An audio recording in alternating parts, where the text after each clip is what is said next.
ఏమైందిరా అలా డల్గా ఉన్నావు? నీకే రామాంజన్వి, నువ్వు ఎలాగైనా చేయగలవు. ఈ సంవత్సరం గవర్నమెంట్ టెక్స్ట్ బుక్స్ అన్ని మార్చింది. సో మొత్తం అంతా కూడా మారిపోయింది సిలబస్. సో ఏమీ అర్థం అవ్వట్లేదు, ఏం చేయాలో అర్థం అవ్వట్లేదు నాకు. టెన్షన్ ఎందుకు దండగా, మన గౌరీ సార్ ఉండగా. సో అందుకని మనకి ఏంటంటే ఈ సంవత్సరం 6th క్లాస్ నుండి 9th క్లాస్ వరకు సో మొత్తం గవర్నమెంట్ టెక్స్ట్ బుక్స్ అన్ని కూడా మారాయి కనుక సో 6th నుండి 9th క్లాస్ వరకు ఉన్న మ్యాథమెటిక్స్లోని కాన్సెప్ట్, అన్ని ఎక్సైజ్ ప్రాబ్లమ్స్, అన్ని example problems, try this do this మొత్తం అన్ని సమ్స్ కూడా మన ఛానల్లో సారు ఈ సంవత్సరం మనకి ఎక్స్ప్లెయిన్ చేయబోతున్నారు కనుక సో నువ్వు దేని గురించి వరి అవ్వద్దు. కాబట్టి ఛానల్ని సబ్స్క్రైబ్ చేయండి, లైక్ చేయండి. Hi friends, welcome to Gauri smart channel. ఈరోజు మనం 6th క్లాస్ యొక్క ఎక్సైజ్ నెంబర్ 5.1లోని మొత్తం అన్ని ప్రాబ్లమ్స్ ఈరోజు మనం డిస్కస్ చేద్దాం. ఇక వీడియోని స్టార్ట్ చేస్తున్న మీరు ఏం చేయాలి? లైక్ చేయండి, comment like. What is the disadvantage in comparing line segments by mere observation? Line సెగ్మెంట్స్ని మనం కంపేర్ చేస్తూ అబ్జర్వ్ చేయడం వల్ల మిస్టేక్స్ ఏంటి, డిసడ్వాంటేజ్ ఏంటి అని అడుగుతున్నాడు. మనకి ఏంటంటే ఏదైనా లైన్ సెగ్మెంట్స్ని అబ్జర్వ్ చేస్తే ఏది పెద్దది ఏది చిన్నది అని మనం కంపేర్ చేయడం చాలా కష్టం. ఎందుకంటే చూడడానికి ఒకటి చిన్నదిగా ఉండొచ్చు కానీ అది మనం మెజర్ చేసేసరికి పెద్దది ఉంటుంది. సో కనుక అబ్జర్వేషన్ ద్వారా మనం లైన్ సెగ్మెంట్స్ని మెజర్ చేయడం అనేది అది కరెక్ట్ కాదన్నమాట. సో ఏం రాయాలి ఇక్కడ మనం? we can't justify, we can't measure, we can't compare, we can't compare line segments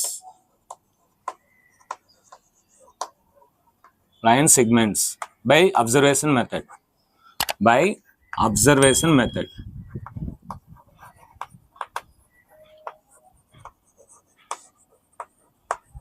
because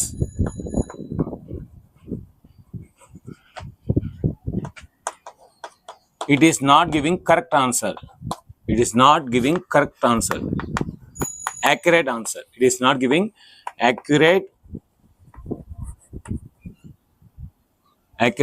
answer. So by using ruler or divider we can compare line segments easily. So you can continue this answer. By using ruler or divider we can compare two line segments accurately or correctly. We can write by using ruler or divider we can compare two line segments accurately or correctly. You can write continue this answer. Next, why is it better to use a divider than a ruler while measuring the length of the line segment? ఒక line segment యొక్క length measure చేయడానికి ruler కన్నా divider అనేది better ఎందుకు అని అడుగుతున్నాడు. అంటే ఇక్కడ లైన్ సెగ్మెంట్ మెజర్ చేయడానికి రూలర్ అంటే స్కేల్ యూజ్ అవుతుంది, డివైడర్ కూడా యూజ్ అవుతుంది. కానీ ఒక లైన్ సెగ్మెంట్ యొక్క మెజర్మెంట్ కరెక్ట్గా ఎగ్జాక్ట్గా తెలుసుకోవాలంటే, చిన్న తేడా కూడా ఉండకూడదు అంటే, చిన్న మిస్టేక్ కూడా రాకూడదు అంటే మనం డివైడర్ యూజ్ చేయాలి బెటర్ అనమాట. అంటే రూలర్ యూజ్ చేయొచ్చు, డివైడర్ యూజ్ చేయొచ్చు. కానీ రూలర్తో కంపేర్ చేస్తే డివైడర్ అనేది యాక్యురేట్ ఆన్సర్ వస్తుంది. అయితే రూలర్తో చేయడం వల్ల కొన్ని మిస్టేక్స్ ఉంటాయి. సో అవేంటో చూద్దాం. The first one is thickness of the ruler.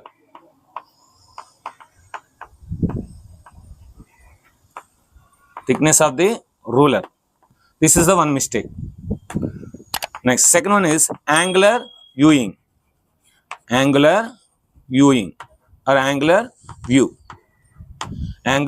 of observing eye. So angular view of observing eye.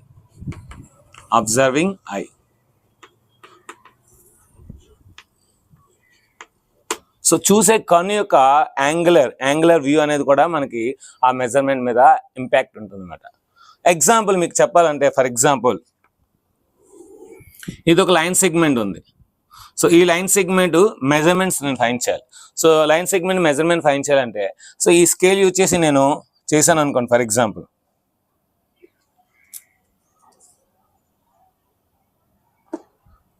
So ఎగ్జాక్ట్గా అది 8 ఉంది, 7.8 అలా ఉంది, 7.8.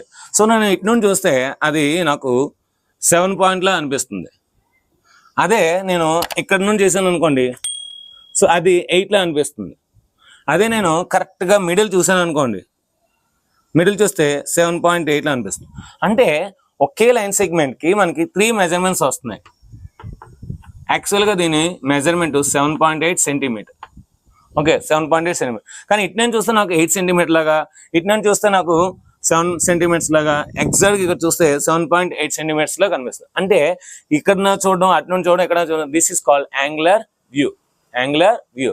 సో ఒక ప్లేస్ నుంచి చూస్తే మనం దాన్ని యాంగులర్ వ్యూ అంటాం. సో యాంగులర్ వ్యూ అనేది మారిపోతుంది. సో అందుకని ఏంటంటే యాంగులర్ వ్యూ కారణంగా రూలర్ అనేది అంత కరెక్ట్ మెజర్మెంట్ కాదు. మరి మన స్కేల్తోనే కదా అన్ని చేస్తాం. అంటే జనరల్గా మన స్కేల్తో ఇలా పెట్టి మనం ఇలా గీస్తాం, అంటే స్ట్రైట్గా ఉంటాం, స్ట్రైట్గా ఉండి గీస్తాం కనుక అది కరెక్టే. బట్ ఏంటంటే మీరు స్కేల్ ఇటు సైడ్ పెట్టి ఇక్కడ నుండి ఎలా గీస్తే అది రాంగ్ వస్తుంది, అదే స్కేల్ అటు సైడ్ పెట్టి ఎలా గీస్తే అది రాంగ్ వస్తుంది అన్నమాట. సో కనుక ఎప్పుడు కూడా మిడిల్లో పెట్టి మనం లైన్ గీస్తే అది కరెక్టే. నెక్స్ట్ థిక్నెస్ చూడండి. ఇప్పుడు నేను చాలా లావుగా థిక్నెస్ తీసుకున్నాను. నేను ఇలా గీయడం వల్ల ఏంటంటే నాకు మెజర్మెంట్స్ అనేవి అంతగా కనబడవు. సో ఎందుకంటే ఇక్కడ 0 ఉందా, అక్కడ 0 ఉందా అని కనబడదు. అదే థిక్నెస్ స్కేల్ థిక్నెస్ తీసుకున్నాం అనుకోండి, అది మనకు కరెక్ట్గా కనబడుతుంది. అంటే థిక్నెస్ కూడా ఒక ప్రాబ్లం అనమాట. థిక్నెస్ కూడా ఒక ప్రాబ్లం. అందుకని ఈ రెండు మనకి డిసడ్వాంటేజెస్ ఉన్నాయన్నమాట. ఈ రెండు కారణాల వల్ల మనకి ఏంటంటే డివైడర్ అనేది చాలా బెటర్. సో డివైడర్ ఏ విధంగా యూజ్ అవుతుందంటే, ఇప్పుడు డివైడర్ ఉందనుకోండి. సో ఎందుకు సార్ రూలర్ కన్నా డివైడర్ బెటర్ అంటే, మీరు ఇటువైపు చూడండి, అటువైపు చూడండి, ఇటు మధ్యలో ఉండండి, ఎలా ఉన్నా సరే మీరు స్టార్టింగ్ పాయింట్ ఎండింగ్ పాయింట్ ఈ రెండు పెట్టండి.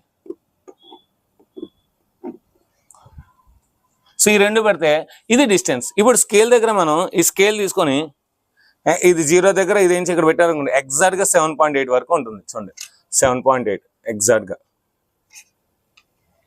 సో 7.8. సో ఈ విధంగా మనకి రూలర్తో పోలిస్తే డివైడర్ అనేది బెటర్ అనమాట. So for getting correct answer ruler is the better. So ఇక్కడ రాసాం ద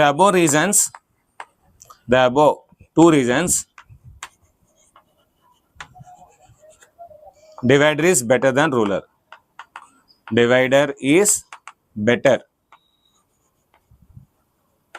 than ruler.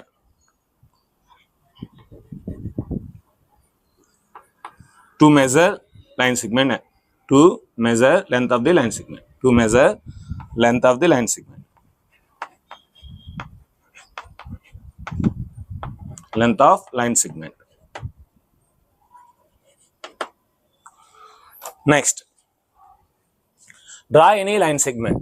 సో మీకు నచ్చిన ఏదైనా ఒక లైన్ సెగ్మెంట్ డ్రా చేయమన్నాడు. ఓకే, ఏబి అంట. సో నేను డ్రా చేస్తాను.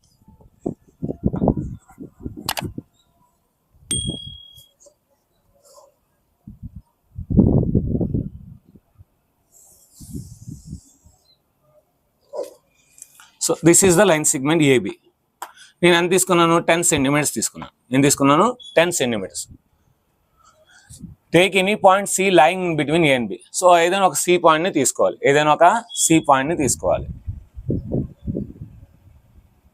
ఇక్కడ తీసుకున్నాను.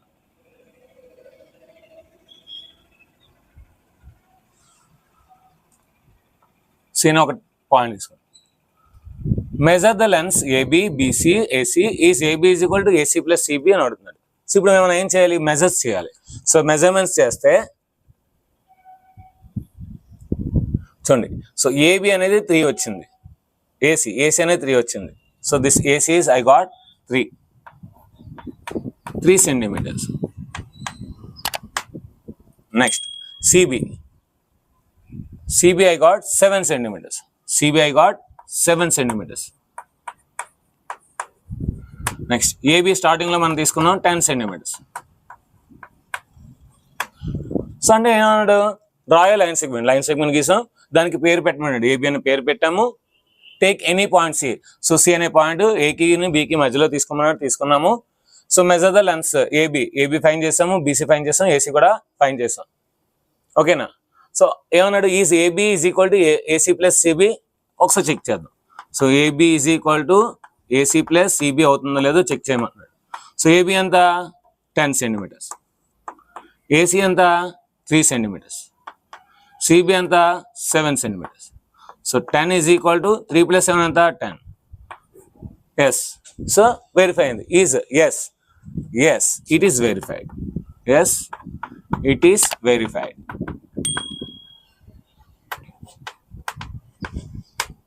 అంతేనండి, ఇంకేం లేదు. అది అవుతుందా లేదన్నా అయ్యింది. Yes. Next, if ABC are 3 points అనే లైన్, ఏబిసి పాయింట్స్ అంటే ఒక లైన్ మీద ఉన్నాయంట. సచ్ దట్ ఏబి 5 సెంటీమీటర్స్ తీసుకోవాలి, బీసీ 3 సెంటీమీటర్స్ తీసుకోవాలి, ఏసీ 8 సెంటీమీటర్స్ తీసుకోవాలి. ఓకేనా? First of all AC 8 centimetres గీసేద్దాం. 8 సెంటీమీటర్స్ 0 నుంచి స్టార్ట్ చేసి 8 దగ్గర ఆగిపోవాలి. So this is A, this is C. So AC 8 centimetres draw చేస్తాం. ఎంత? 8 centimetres. This is 8 centimetres. AB 5 centimetres. A అంటే ఏ తర్వాత కదా బి, కనుక ఇది ఇక్కడ పెట్టేసి బి ఇక్కడ వస్తుంది. So this is 5 centimetres. Next BC 3 centimetres. So B నుండి సికి 3 సెంటీమీటర్స్ ఉంటుంది, ఎందుకంటే టోటల్ 8 కనుక 8లో 5 తీస్తే 3 సెంటీమీటర్స్ ఉంటుంది. Yes, 3. So this is already drawn 3 centimetres. Which of them lies between other two.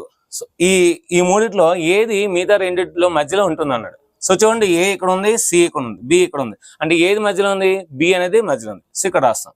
So therefore B lies between A and C. అంతేనండి. So అంటే diagram వేసి ఆ డయాగ్రామ్లో బి ఎక్కడ ఉందంటే ఏకి సికి మధ్యలో ఉంది. అలాగా ఏవైనా 3 లేదా 4 లేదా 5, so 3 or more points lying on the same line. So ఒకే లైన్ మీద 3 లేదా అంతకన్నా ఎక్కువ పాయింట్స్ ఉంటే దాన్ని కొలీనియర్ పాయింట్స్ అంటారు. Collinear, those are collinear or collinear points. You can say collinear or collinear points. So this concept will be in your higher classes, but learn. Okay na, collinear points. Next మనం 5th sum కి వెళ్దాం. Next 5th one, verify whether D is the midpoint of AG. So ఏకి జీకి D అనేది mid point కాదో verify చేయమన్నాడు. So చూడండి, మనకి mid point అనే కాన్సెప్ట్ మీకు ఐడియా వస్తే అప్పుడు మీకు ఈజీగా అర్థమవుతుంది. ఫర్ ఎగ్జాంపుల్ ఏదైనా ఒక లైన్, ఫర్ ఎగ్జాంపుల్ నా పేరు తీసుకుందాం, గౌరీ శంకర్ జిఎస్. గౌరీ శంకర్కి ఏదైనా ఒక పాయింట్ మిడ్ పాయింట్ అనేది ఉందో లేదో ఎలా చెప్తామంటే, ఏదైనా ఒక పాయింట్ ఎగ్జాక్ట్గా మిడిల్లో ఒక ఛానల్. చూడండి, ఛానల్ అనే ఒక పాయింట్ తీసుకున్నాను. ఇది జీకి ఎంతైతే డిస్టెన్స్ ఉందో ఎస్ కూడా అంతే డిస్టెన్స్ ఉంది. అంటే రెండిటికి కరెక్ట్గా మిడిల్లో ఉండి ఆ రెండిటికి ఈక్వల్ డిస్టెన్స్లో, సమాన దూరంలో ఉంటే, ఈక్వల్ డిస్టెన్స్లో ఉంటే దాన్ని మిడ్ పాయింట్ అంటాం. సో మిడ్ పాయింట్ అంటే ఇక్కడ ఏం రాయొచ్చు మనం? GC is equal to CS అని రాయొచ్చు. అలాగా ఈ జీసీ డిస్టెన్స్, సిఎస్ డిస్టెన్స్ రెండు ఈక్వల్ అయితే అప్పుడు సిని మనం మిడ్ పాయింట్ అంటాం. ఇక్కడ కూడా అంతే అన్నమాట.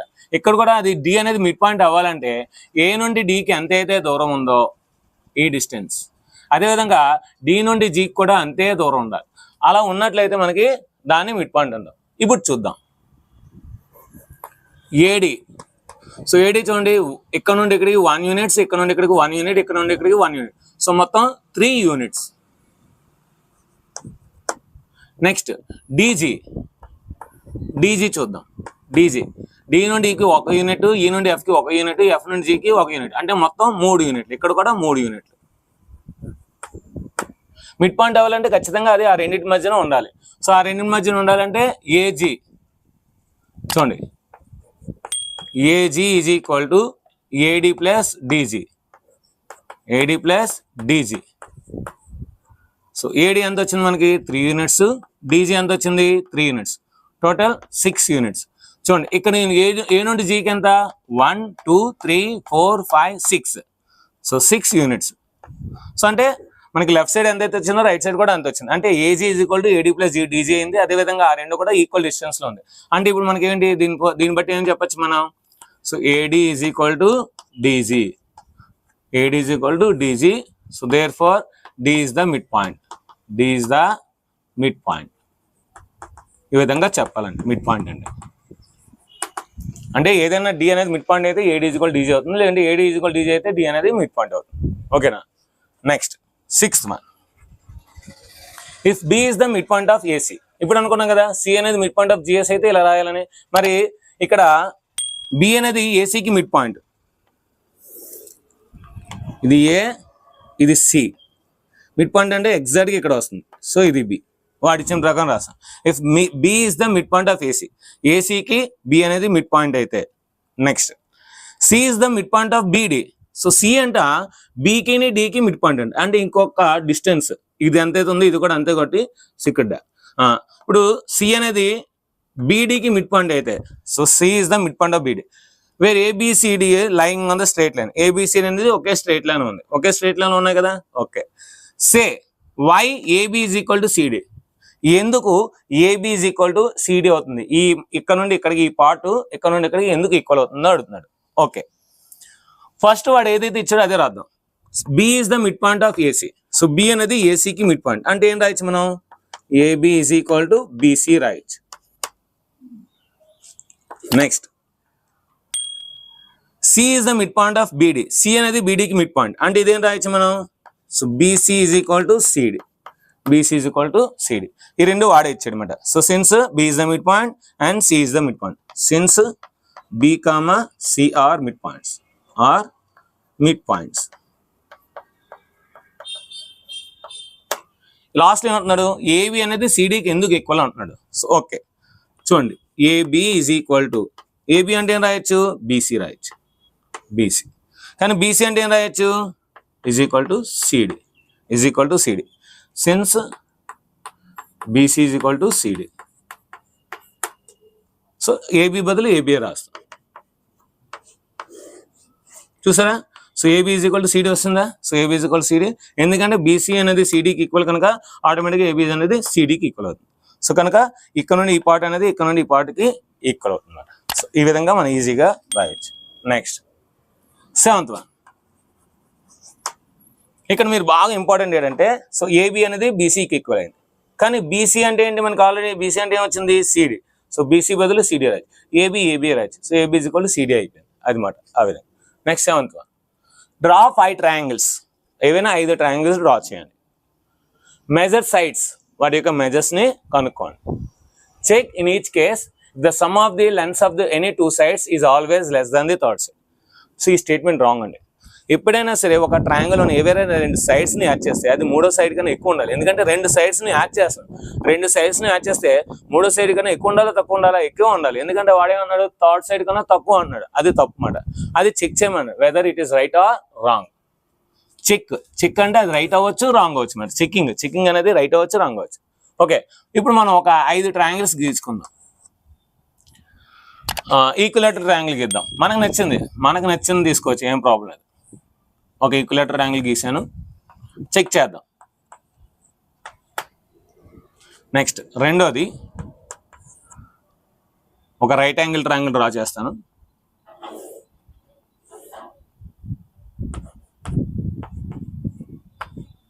మూడోది ఒక ఐసోలేస్ ట్రయాంగిల్ డ్రా చేస్తాను. ఈ 3 అయిన తర్వాత అప్పుడు మళ్ళీ మిగతా 2 ట్రయాంగిల్స్ డ్రా చేద్దాం. ఐసోలేస్ ట్రయాంగిల్, ఈ 2 sides ఈక్వల్. ఓకేనా? సో ఈ విధంగా నేను తీసుకున్నాను. ఇప్పుడు నేను రోలర్ యూజ్ చేసి వాటి యొక్క మెజర్మెంట్స్ని డ్రా చేస్తాను. సో ఇది 5 centimeters, ఇదంతా 5 centimeters. ఇది కూడా మనకి 5 centimeters. నేను ముందే చెప్పాను కదా, ఈక్విలేటర్ ట్రయాంగిల్ కనుక ఆల్ సైడ్స్ ఈక్వల్. సో ఇది కూడా 5 centimeters. ఇప్పుడు ఏమన్నాడు? The sum of lens of any 2 sides. So ఇందులో ఏవైనా 2 sides ని మనం యాడ్ చేద్దాం. AB plus BC. ఏబి అంతా 5, బీసీ అంతా 5. సో 5 + 5 అంతా 10. సో మనకి ఇప్పుడు ఇది if the sum of the lengths of any 2 sides is always less than third side. So less than or greater than ఇది. So easy AB plus BC is greater than AC వచ్చింది, greater than AC. AC అంటే 5. So 5 అంటే the sum of 2 sides is always greater than the third side. ముందే చెప్పాను కదా, ఇది కూడా అంతే.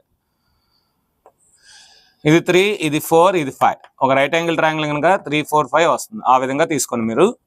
3, 4, 5. సో ఇక్కడ కూడా అంతే అండి. So AB plus BC, so is always greater than AC. So AB అంతా 3, బీసీ అంతా 4. So 3 + 4 is greater than 5. So 7 is always greater than 5. ఇక ఐసోలేస్ ట్రయాంగిల్ అంటే ఈ 2 sides ఈక్వల్ ఉండాలి. సో ఇది 5 సెంటీమీటర్స్, ఇది కూడా 5 సెంటీమీటర్స్, సో ఇది 3 centimetres. So sum of any 2 sides అన్నాడు, సమ్ ఆఫ్ ఎనీ 2 sides. ఇప్పుడు మనం ఏబిఏసి చేద్దాం ఈసారి. సో ఏబి ప్లస్ ఏసి, ఖచ్చితంగా అది బీసీ కన్నా ఎక్కువ ఉంటుంది. చూద్దాం. ఏబి ఎంత 5, ఏసీ ఎంత 5, బీసీ ఎంత 3, 5 + 5 ఎంత 10. So 10 greater than 3. చూసారా? కానీ వాడు ఇచ్చిన స్టేట్మెంట్ రాంగ్ అన్నమాట. సో ఇదే విధంగా ఇంకొక 2 triangles మనం డ్రా చేసాం అనుకోండి, సో అది కూడా అంతే వస్తుందండి. ఇంకో 2 triangles ఉన్నాయి. ఈక్వలేటర్ ఐసోలేస్లో అయిపోయింది, రైట్ యాంగిల్ ట్రయాంగిల్ అయిపోయింది. ఇంకోటి అబ్ట్యూజ్ angle triangle.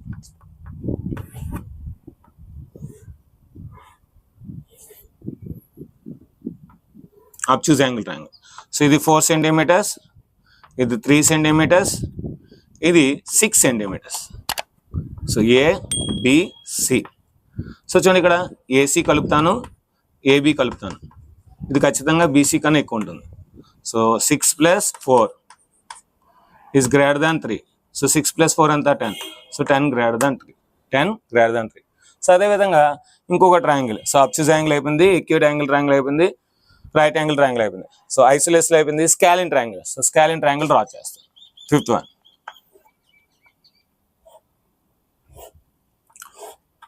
So first side, second side, third side. So 3 డిఫరెంట్గా ఉంటుంది scalene triangle. So 4, 5, 6. AB plus AC అంటే AB plus BC is greater than AC. So AB అంతా మనకి 4, బీసీ అంతా 6, greater than 5. So 10 is greater than 5. So ఇదండి. So మీకు నచ్చిన ఏవైనా 5 triangles డ్రా చేయండి. సో దానికి ఏబిసి అని పేరు పెట్టండి, లేదంటే పీక్యూఆర్ అని పెట్టండి, లేదంటే డిఈఎఫ్ పెట్టండి, మీ ఇష్టం ఏదైనా పెట్టండి. సో అందులో ఏవైనా 2 sides మెజర్మెంట్స్ తీసుకొని యాడ్ చేయండి. అది ఖచ్చితంగా 3వ సైడ్ కన్నా ఎక్కువ ఉంటుంది, తక్కువ అయితే ఉండదు. సో కనుక ఫైనల్గా మనం ఇప్పుడు ఏం రాయొచ్చు? therefore the sum of any 2 sides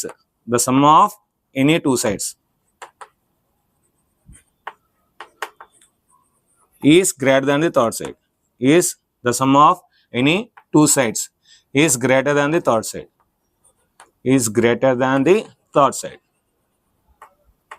అని రాయాలి. ఇది స్టేట్మెంట్, మనది కరెక్ట్ స్టేట్మెంట్. సో ఇది ఫ్రెండ్స్. సో మనకి ఎక్సర్సైజ్ నెంబర్ 5.1లోని మొత్తం అన్ని ప్రాబ్లమ్స్ అనమాట. సో వీడియో మీకు నచ్చింది అనుకుంటున్నాను. నచ్చితే మీరు ఏం చేయాలి? ఒక లైక్ అయితే చేయాలి, అదేవిధంగా కామెంట్ చేయాలి, అదేవిధంగా సబ్స్క్రైబ్ చేయాలి, అదేవిధంగా వీడియోని షేర్ చేయాలి. Thank you very much. Bye. ఈ వీడియో కనుక నచ్చినట్లయితే లైక్ చేయండి, షేర్ చేయండి, అదేవిధంగా కామెంట్ చేయండి. Thank you very much. Bye.